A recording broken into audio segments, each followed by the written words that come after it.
Friends, आज हम पढ़ रहे हैं अपना सामाजिक विज्ञान का क्लास 6 का लेसन नंबर 12 जिसका नाम है जनपदों एवं महाजनपदों का युग। तो आइएगा पहले बच्चों शुरू करते हैं।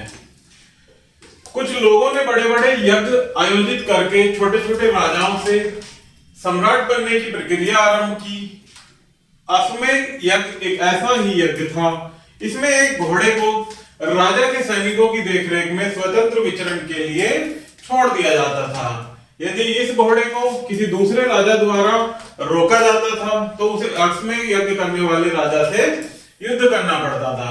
परंतु यदि उसने घोड़े को जाने दिया तो इसका अर्थ यह होता था कि अश्वमेध यज्ञ करने वाला राजा उससे अधिक शक्तिशाली था और उसने उसकी अधीनता स्वीकार कर ली है। अधीनता स्वीकार करने वाले राजाओं को यज्ञ में आमंत्रित किया जाता था। यज्ञ में आमंत्रित सभी राजा उसके लिए उपहार लाते थे। महायज्ञों को करने वाले राजा अब एक जनपद के राजा न होकर अनेक जनपदों के राजा माने जाने लगे थे। आगे देखते हैं जनपदों एवं महाजनपदों का उदय। आज से लगभग 2600 वर्ष पूर्व जब कृषि का विकास हुआ तथा नए कृषि औजारों और उपकरणों के उपयोग से किसान कई गुना अधिक अनाज उगाने लगे तो राजा इस अधिक उपज का संग्रह करके इसका उपयोग सेना तथा प्रशासनिक आवश्यकताओं के लिए किया जाने लगा। वे अब अपने पड़ोसी क्षेत्रों की भूमि पर आधिपत्य करने की बात भी सोचने लगे थे। उत्तर वैदिक काल के साहित्य तथा ब्राह्मणों और अरण्यकों से हमें कई जनपदों जैसे गांधार जो कि आज का अफगानिस्तान एवं उत्तर पूर्व पाकिस्तान का क्षेत्र है, कुरु, पांचाल और विदेह के नाम से मिलते हैं। हमें कई नगरों जैसे हस्तिनापुर, इंद्रप्रस्थ, कौशाम्बी, काशी, चंपा और राजगिरा के विकास के बारे में भी जानकारी मिलती है। लगभग 2500 साल पहले कुछ जनपद अधिक महत्वपूर्ण हो गए थे। इन्हें महाजनपद कहा जाने लगा। अधिकतर महाजनपदों की एक राजधानी होती थी। कई राजधानियों में किलेबंदी की गई थी, अर्थात इनके चारों ओर लकड़ी, ईंट तथा पत्थर की ऊंची दीवारें बनाई गई थी।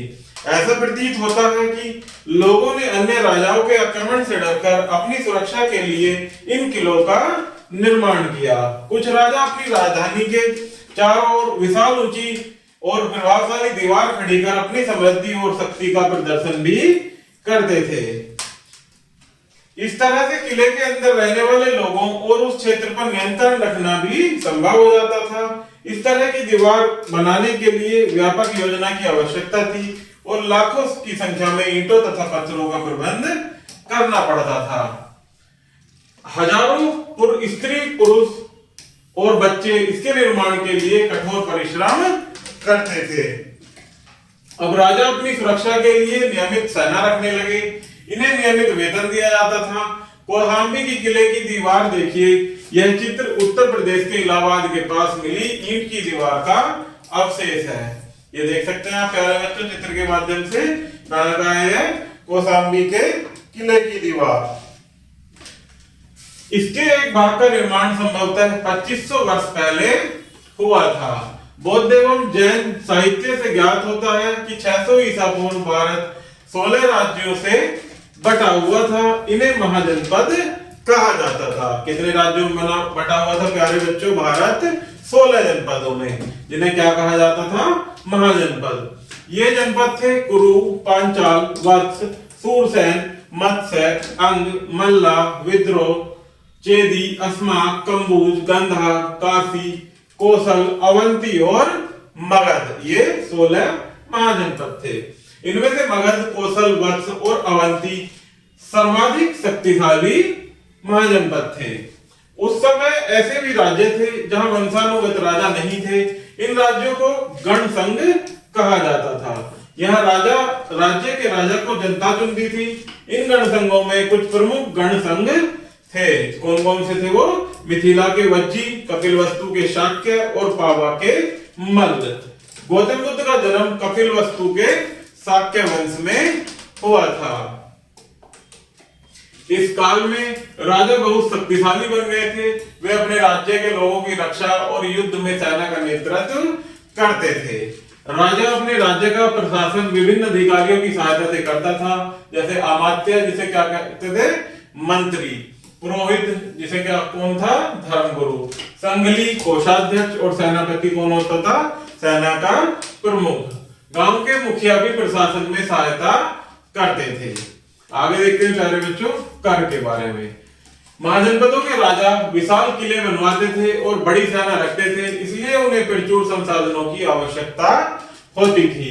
इसके लिए उन्होंने कर्मचारियों की भी आवश्यकता होती थी। अतः महाजनपदों के राजा लोगों द्वारा समय समय पर लाए गए उपहारों पर निर्भर न रहकर नियमित रूप से कर वसूलने लगे थे, जिसे हम आज की डेट में क्या कहते हैं प्यारे बच्चों, टैक्स।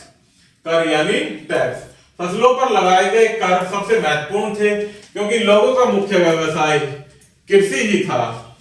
प्राय उपज का 1/6 हिस्सा कर के रूप में निर्धारित किया जाता था, जिसे भाग कहा जाता था। कितना पार्ट देना पड़ता था उसका, 1/6। पशुपालकों को जानवरों या उनके उत्पाद के रूप में कर देना पड़ता था। व्यापारियों को सामान खरीदने व बेचने पर भी कर देना पड़ता था। शिकारियों और संग्राहकों को जंगल से प्राप्त वस्तुएं कर के रूप में देनी पड़ती थी। कारीगरों को अपने द्वारा किए गए श्रम के रूप में कर देना पड़ता था, जैसे कि बुनकर, लोहार या सुनार को राजा के लिए महीने में एक दिन काम करना पड़ता था, अर्थात वो फ्री में कार्य करते थे, उनके लिए कर के रूप में एक दिन महीने में कार्य करते थे। आगे देखते हैं प्यारे बच्चों कृषि में विकास। इस युग में कृषि में कुछ प्रमुख परिवर्तन आए। हल के फल अब लोहे के बनने लगे। लोहे के फल लकड़ी के फल की तुलना में कठोर जमीन को आसानी से खोद सकते थे। इससे फसलों की उपज बढ़ गई। अब लोगों ने धान के बीज छिड़कने के बजाय धान के पौधों का रोपण करना शुरू कर दिया था। इससे पहले की तुलना में अधिक पौधे जीवित रह जाते थे। इनमें श्रम अधिक लगता था। यह कार्य प्राय दास दासी तथा भूमिहीन खेतीहर मजदूर करते थे। आगे देखते हैं प्यारे बच्चों मगध साम्राज्य। लगभग 2 शताब्दियों में मगध एक महत्वपूर्ण जनपद बन गया। गंगा और सोन नदियां मगध के बीच से होकर बहती थी। ये नदियां यातायात, जल की आपूर्ति एवं भूमि को उपजाऊ बनाने में बहुत सहायक थी। मगध का एक हिस्सा जंगलों से घिरा था। इन जंगलों से हाथियों को पकड़कर लाया जाता था। उन्हें प्रशिक्षित कर सेना के काम में लाया जाता था। जंगलों से घर, रथ तथा गाड़ियां बनाने के लिए लकड़ी प्राप्त की जाती थी। इसके अतिरिक्त इस क्षेत्र में लोहायस्क बनाने की खानें भी पाई जाती थी। अच्छे हथियार तथा औजार बनाने के लिए लोहा बहुत उपयोगी धातु होता था। मगध का एक बहुत ही शक्तिशाली शासक बिंबिसार था। वह गौतम बुद्ध का समकालीन था। उसके द्वारा अपनाई आक्रमण और विजय की नीति अशोक के कलिंग के युद्ध के बाद ही समाप्त हो पाई। बिंबिसार ने कलिंग राज्य को अपने अधिकार में ले लिया तथा चंपा में अजातशत्रु को उपराजा नियुक्त कर दिया। मगध का सर्वाधिक शक्तिशाली शत्रु अवंती राज्य था। इसकी राजधानी उज्जैन थी। इसके राजा चंद्रप्रद्योत महासेन ने बिंबिसार के साथ युद्ध किया। अंततः इन दोनों ने आपस में मित्रता करना ही उचित समझा। बिंबिसार ने अपनी विजयों और विदेशी नीति से मगध को 6ठी ईसा पूर्व में सर्वाधिक शक्तिशाली राज्य बना लिया। यह कहा जाता है कि उसके राज्य में 80,000 गांव थे। मगध की प्राचीनतम राजधानी राजगृह थी। क्या थी मगध की राजधानी? राजगृह। यह 5 पहाड़ियों से घिरी हुई थी। इसके खुले स्थान को चारों ओर से पत्थरों की दीवार बनाकर घेर दिया गया था। इस व्यवस्था से राजगृह अपराजय स्थान बन गया था। बौद्धों के कालानुक्रमा के अनुसार बिंबिसार ने 544 ईसा पूर्व से लेकर 492 ईसा पूर्व तक राज्य किया। इसके बाद उसका बेटा, जिसका क्या नाम था, अजातशत्रु, जो कि 492 ईसा पूर्व से 460 ईसा पूर्व के समय पर गद्दी पर बैठा। अजातशत्रु ने अपने पिता की हत्या करके सिंहासन का अधिकार किया था। उसने अपने संपूर्ण शासन काल में राज्य विस्तार की आक्रामक नीति अपनाई थी। ऐसा कौन राजा था प्यारे बच्चों कि जिसने अपने पिता की हत्या करके ही अधिकार प्राप्त किया था? अजातशत्रु। काशी तथा कौशल के राज्यों ने आपस में गठबंधन करके अजातशत्रु के साथ युद्ध करने की घोषणा की। मगध और कौशल के बीच भयंकर युद्ध हुआ। अंत में इस युद्ध में अजातशत्रु की ही विजय हुई। कौशल नरेश ने अपनी पुत्री का विवाह अजातशत्रु के साथ करके उससे संधि कर ली। काशी में अजातशत्रु के नियंत्रण में आ गया। अर्थात क्या हुआ प्यारे बच्चों, काशी भी अजातशत्रु के नियंत्रण में आ गया। इसके बाद उसने वैशाली के विरुद्ध युद्ध छेड़ दिया। उसे वैशाली पर विजय प्राप्त करने में पूरे 16 वर्ष का समय लगा। अजातशत्रु के पश्चात मगध की गद्दी पर उदयन, जो कि 460 ईसा पूर्व से 444 ईसा पूर्व के समय पर आसीन हुआ। उसने अपना किला पटना में बनाया। पटना कहां पड़ता है प्यारे बच्चों, वर्तमान में बिहार में। मगध राज्य का विस्तार अब उत्तर में हिमालय से लेकर दक्षिण में छोटा नागपुर तक हो गया था। उदयन के पश्चात मगध के सिंहासन पर शिशुनाग वंश आसीन हुआ। उसने अस्थायी तौर पर राजधानी को पटना से वैशाली स्थानांतरित कर दिया। अर्थात पहले जो बिहार में थी पटना में, उसको वैशाली स्थानांतरित कर दिया। उसकी सबसे बड़ी उपलब्धि अवंती राज्य की शक्ति का विनाश करना रही, जिसे मगध और अवंती के बीच एक लंबे समय में चली आ रही शत्रुता समाप्त हो गई। शिशुनाग वंश के पश्चात मगध के सिंहासन पर नंदवंश, जो कि 364 ईसा पूर्व से 321 ईसा पूर्व पर आसीन हुआ। इस वंश के शासक मगध के सर्वाधिक शक्तिशाली शासक सिद्ध हुए। नंदवंश इतना शक्तिशाली था कि आज से लगभग 2300 साल पहले मैसिडोनिया का राजा सिकंदर विश्व के विजय के अपने अभियान में मिस्र और पश्चिम एशिया के कुछ राज्यों को जीतता हुआ भारतीय उपमहाद्वीप में व्यास नदी के किनारे तक पहुंच गया। उसने मगध की ओर से कूच करना चाहा तो उसके सिपाहियों ने इनकार कर दिया। वे इस बात से भयभीत थे कि भारत के शासकों के पास पैदल, रथ और हाथियों के बहुत बड़ी सेना थी। यह कहा जाता है कि नंदवंश के राजाओं की सेना में 2 लाख पैदल तथा 60,000 हाथी सवार योद्धा थे, जिससे उसके जो सिपाही थे प्यारे बच्चों वो भयभीत हो गए थे और उन्होंने मगध पर कूच करने के लिए मना कर दिया था। आगे चलकर नंद राज्य के उत्तराधिकारी दुर्बल और अलोकप्रिय हो गए। मगध पर नंदवंश के शासन का अंत करके मौर्य वंश का राज्य स्थापित हुआ। मौर्य वंश के शासनकाल में मगध साम्राज्य अपने चरमोत्कर्ष पर पहुंचा। आगे देखते हैं प्यारे बच्चों, वज्जी का गण संघ। मगध के समीप ही वज्जी राज्य था, जिसकी राजधानी वैशाली थी। यह एक भिन्न प्रकार की शासन व्यवस्था थी, जिसे गणीय संघ कहते थे। गणीय संघ में कई शासक होते थे। कभी कभी कई लोग एक साथ शासन करते थे, जिनसे प्रत्येक व्यक्ति राजा कहलाता था। ये सभी राजा विभिन्न अनुष्ठानों को एक साथ संपन्न करते थे।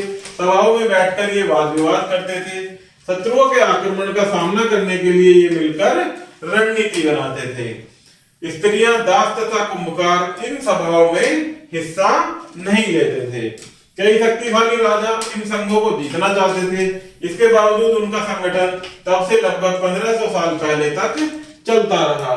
उसके बाद गुप्त शासकों ने गण और संघ पर विजय प्राप्त कर उन्हें अपने राज्य में शामिल कर लिया था।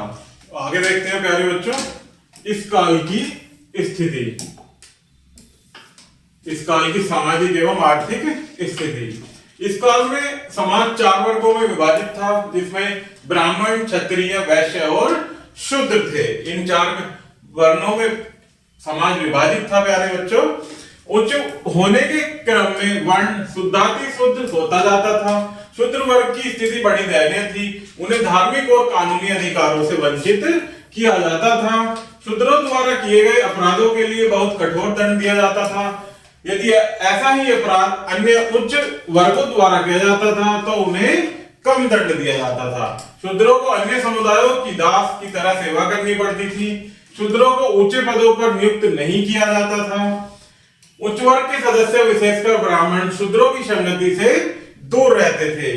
तत्कालीन समाज में ब्राह्मणों ने समाज पर प्रभुत्व कर लिया था, अर्थात पूर्ण रूप से अधिकार कर लिया था। इस काल में अनेक जातियों का उदय हुआ, जिसमें एक ही पेशों से जुड़े लोगों का समूह होता था, जैसे बढ़ई, लोहार, सुनार, तेली, शराब बेचने वाला आदि होते थे। जाति जन्म से ही मानी जाती थी।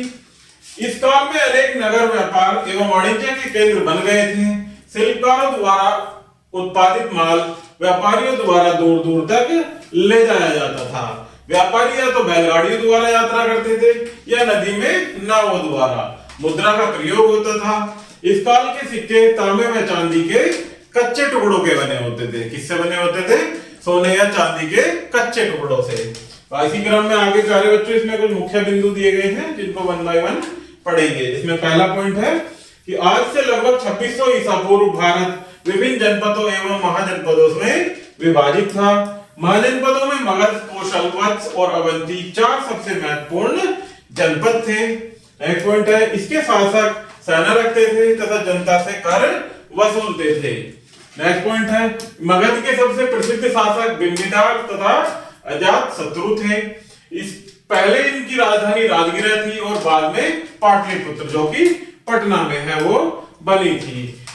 इनके अतिरिक्त कुछ गण संघ भी थे, जैसे वज्जी का गण संघ, जिनके शासकों का चुनाव जनता द्वारा किया जाता था। नेक्स्ट पॉइंट है, इस काल में समाज के 4 वर्गों में विभाजित था, जो कि ब्राह्मण, क्षत्रिय, वैश्य और शूद्र। तो प्यारे बच्चों, इस प्रकार से हमारा ये लेसन यहीं समाप्त होता है। आशा करता हूं कि आपको यह वीडियो जरूर पसंद आई होगी। धन्यवाद।